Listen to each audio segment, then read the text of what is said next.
ओम नमो भगवते वासुदेवाय। सभी हार्दिक अभिनंदन आपका इस श्रीमद् भागवत कथा में।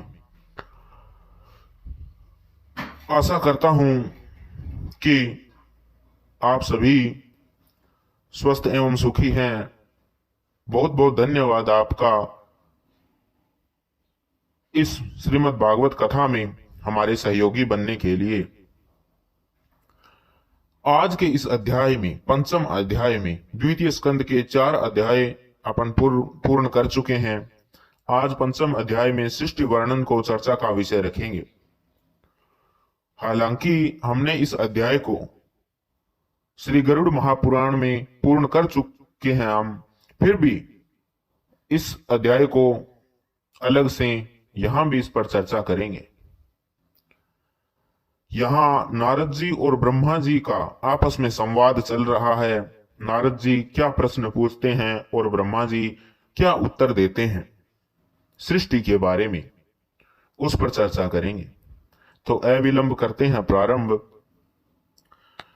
नारद जी ने पूछा कि हे पिताश्री, आप केवल मेरे ही नहीं सबके पिता हैं, समस्त देवताओं से श्रेष्ठ एवं सृष्टिकर्ता हैं, अर्थात रचयिता हैं। आपको मेरा प्रणाम है। आप मुझे वह ज्ञान दीजिए जिससे आत्म तत्व का साक्षात्कार हो जाता है। हे पिताजी, इस संसार का क्या लक्षण है? इसका आधार क्या है? इसका निर्माण किसने किया है? इसका प्रलय किसमें होता है? यह किसके अधीन है और वास्तव में यह है क्या वस्तु? आप इसका तत्व मुझे बतलाने की कृपा करें। आप तो यह सब कुछ जानते हैं, क्योंकि जो कुछ हुआ है और जो हो रहा है और जो भविष्य में होगा उसके स्वामी आप ही हैं, अर्थात आप ही विधाता हैं।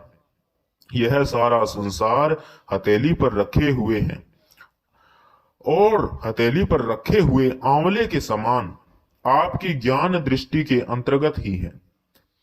अर्थात ये जो सृष्टि है, अर्थात जिस प्रकार हम अपनी हथेली पर किसी वस्तु को रख लेते हैं तो वो हमारी दृष्टि में, अर्थात हमारे सर्विलांस में रहती है, उसी प्रकार यह सृष्टि भी आपके सर्विलांस में है। हे पिताजी, आपको यह ज्ञान कहां से मिला? आप किसके आधार पर ठहरे हुए हैं? आपका स्वामी कौन है और आपका स्वरूप क्या है? आप अकेले ही अपनी माया से पंचभूतों के द्वारा प्राणियों की सृष्टि कर लेते हैं। कितना अद्भुत है! जैसे मकड़ी अनायास ही अपने मुंह से जाला निकालकर उसमें खेलने लगती है, वैसे ही आप अपनी शक्ति के आश्रय से जीवों को अपने में ही उत्पन्न करते हैं और फिर अपने आप में कोई विकार नहीं होता। अर्थात समस्त जीव में से ही उत्पन्न करने के बाद खुद में कोई विकार नहीं होता, अर्थात निर्विकार है। जगत में नाम रूप और गुणों से जो कुछ जाना जाता है उसमें मैं ऐसी कोई सत्य असत्य, उत्तम मध्यम या अधम वस्तु नहीं देखता जो आपके सिवा और किसी से उत्पन्न हुई हो। इस प्रकार सबके ईश्वर होकर भी आपने एकाग्रचित्त से घोर तपस्या की। इस बात से मुझे मोह के साथ साथ बहुत बड़ी शंका भी हो रही है कि आपसे बड़ा भी कोई है क्या? हे पिताश्री, आप सर्वज्ञ और सर्वेश्वर हैं। जो कुछ मैं पूछ रहा हूं वह सब आप कृपा करके मुझे इस प्रकार समझाइए कि जिससे मैं आपके उपदेश को ठीक ठीक समझ सकूं। तब ब्रह्मा जी कहने लगे कि हे पुत्र नारद, तुमने जीवों के प्रति करुणा के भाव से भरकर यह बहुत ही सुंदर प्रश्न किया है, क्योंकि इससे भगवान के गुणों का वर्णन करने की प्रेरणा मुझे प्राप्त हुई है। तुमने मेरे विषय में जो कुछ पूछा है और जो कुछ कहा है, तुम्हारा वह कथन भी असत्य नहीं है, क्योंकि जब तक मुझसे परे का तत्व है जो स्वयं भगवान ही है जान नहीं लिया जाता, तब तक मेरा ऐसा ही प्रभाव प्रतीत होता है। जैसे सूर्य, अग्नि, चंद्रमा, ग्रह, नक्षत्र और तारे उन्हीं के प्रकाश से प्रकाशित होकर जगत में प्रकाश फैलाते हैं, वैसे भी मैं भी उन्हीं समय प्रकाश भगवान के चिन्ह में प्रकाश से प्रकाशित होकर संसार को प्रकाशित कर रहा हूं। उन भगवान वासुदेव की मैं वंदना करता हूं और ध्यान भी, जिनकी दुर्जय माया से मोहित होकर लोग उन्हें, अर्थात उन्हीं की माया है और उन्हीं की माया के कारण, मोहित होने के कारण ही लोग मुझे जगत गुरु कहते हैं। यह माया तो उनकी आंखों के सामने ठहरती ही नहीं, झेपकर दूर से ही भाग जाती है, परंतु संसार के अज्ञानी जन उसी से मोहित होकर यह मैं हूं, यह मेरा है, इस प्रकार कुछ भी बोलते रहते हैं। भगवत स्वरूप नारद द्रव्य, कर्म, काल, स्वभाव और जीव वास्तव में भगवान से भिन्न कोई दूसरी वस्तु नहीं है, अर्थात जो कुछ भी है वो ईश्वर ही है। वेद नारायण के परायण हैं, देवता भी नारायण के ही अंगों में कल्पित हुए हैं और समस्त यज्ञ भी नारायण की प्रसन्नता के लिए ही हैं, तथा उनसे जिन लोकों की प्राप्ति होती है वे भी नारायण में ही कल्पित हैं। सब प्रकार के योग भी नारायण की प्राप्ति के ही हेतु हैं। सारी तपस्याएं नारायण की ओर ही ले जाने वाली हैं। ज्ञान के द्वारा भी नारायण ही जाने जाते हैं। समस्त साध्य और साधनों का पर्यवसान भगवान नारायण में ही है। वे दृष्टा होने पर भी ईश्वर हैं, स्वामी है, निर्विकार होने पर भी सर्वस्वरूप है। उन्होंने ही मुझे बनाया है और उनकी दृष्टि से ही प्रेरित होकर मैं उनके इच्छानुसार सृष्टि रचना करता हूं। भगवान माया के गुणों से रहित एवं अनंत हैं। सृष्टि, स्थिति और प्रलय के लिए रजोगुण, सत्वगुण और तमोगुण, ये तीन गुण माया के द्वारा उनमें स्वीकार किए गए हैं।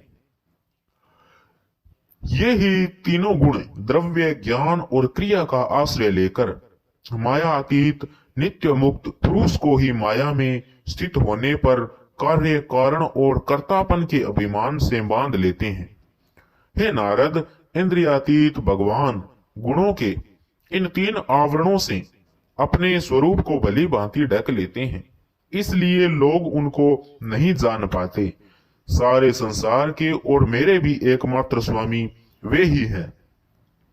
मायापति भगवान ने एक से बहुत होने की इच्छा होने पर भी अपनी माया से अपने स्वरूप में स्वयं प्राप्त काल, कर्म और स्वभाव को स्वीकार कर लिया। भगवान की शक्ति से ही काल ने तीनों गुणों में क्षोभ उत्पन्न कर दिया। भगवान ने उन्हें रूपांतरित कर दिया और कर्म ने महतत्व को जन्म दिया। रजोगुण और सत्व गुण की वृद्धि होने पर महतत्व का जो विकार हुआ, उससे ज्ञान, क्रिया और द्रव्य रूप तमह प्रधान विकार हुआ। विकार का अर्थात कोई चीज का पैदा होना, परिवर्तन होना आदि। वह अहंकार कहलाया और विकार को प्राप्त होकर तीन प्रकार का हो गया। उसके भेद हैं वैकारिक, तेजस और तामस, अर्थात ये उस अहंकार के ही तीन भाग हैं। हे नारद जी, वे क्रमशः ज्ञान शक्ति, क्रिया शक्ति और द्रव्य शक्ति प्रधान हैं। जब पंच महाभूतों के कारण रूप तामस अहंकार में विकार हुआ, तब उससे आकाश की उत्पत्ति हुई। आकाश की तन्मात्रा और गुण शब्द है। इस शब्द के द्वारा ही दृष्टा और दृश्य का बोध होता है। जब आकाश में विकार हुआ, तब उससे वायु की उत्पत्ति हुई।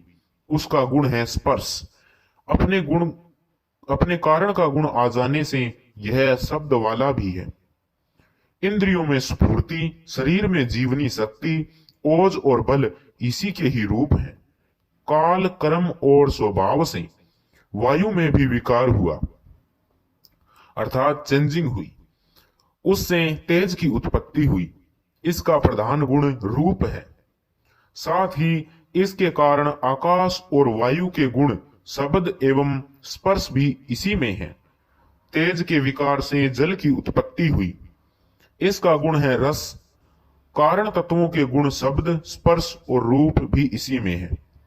जल के विकार से पृथ्वी की उत्पत्ति हुई। इसका गुण है गंध, कारण के गुण कार्य में आते हैं। इस न्यास से अर्थात इस स्पर्श से शब्द, स्पर्श, रूप और रस, ये चारों गुण भी इसमें विद्यमान हैं। वैकारिक अहंकार से मन की और इंद्रियों के 10 अधिष्ठात्री देवताओं की भी उत्पत्ति हुई। उनके नाम हैं दिशा, वायु, सूर्य, वरुण, अश्विनी कुमार, अग्नि, इंद्र, विष्णु, मित्र और प्रजापति।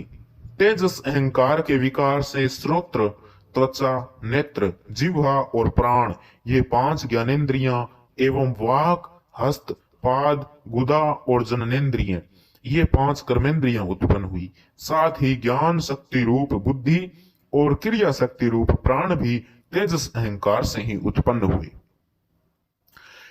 हे श्रेष्ठ ब्रह्मविद, जिस समय ये पंचभूत, इंद्रिय, मन और सत्व आदि तीनों गुण परस्पर संगठित नहीं थे, तब अपने रहने के लिए भोगों के साधन रूप शरीर की रचना नहीं कर सकी।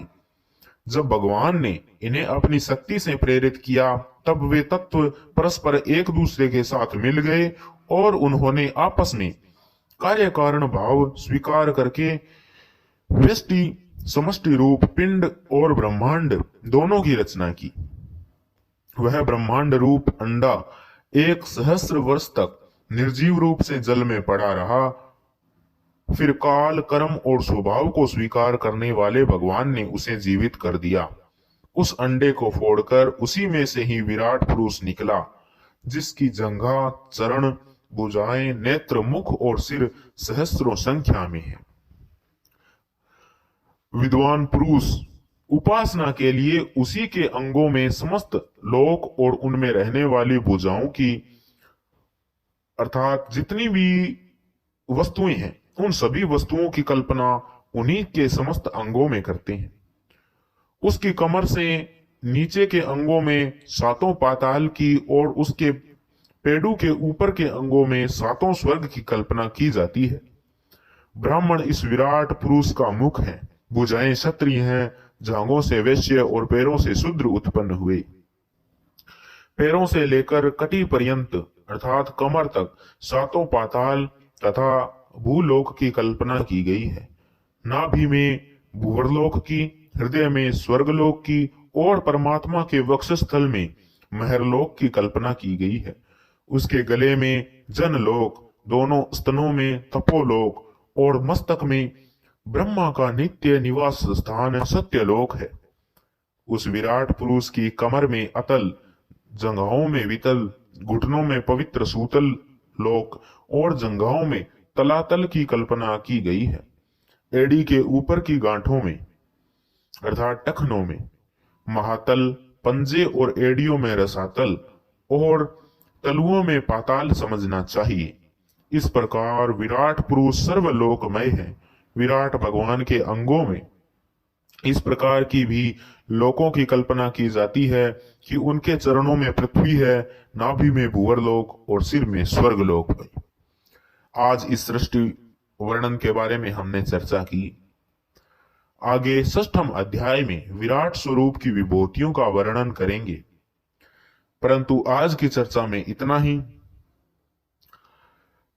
इति श्रीमद्भागवते महापुराणे पारमहंस्यायाम संहितायाम द्वितीय स्कंदे 5मो अध्यायः। पुनः आपका बहुत बहुत धन्यवाद। ईश्वर आपका कल्याण करे। इसी आशा और उम्मीद के साथ कि आपने इसे बड़े मनोयोग से सुना और उसी मनोयोग के साथ इसे आप आत्मसात करने की कोशिश भी करेंगे, और इसी उम्मीद के साथ कि आप हमसे जुड़ चुके हैं और हमारे इन प्रयासों को आगे से आगे प्रसारित करने में भी हमारा सहयोग कर रहे हैं। मैं लेता हूं आपसे विदा। आज की चर्चा में इतना ही।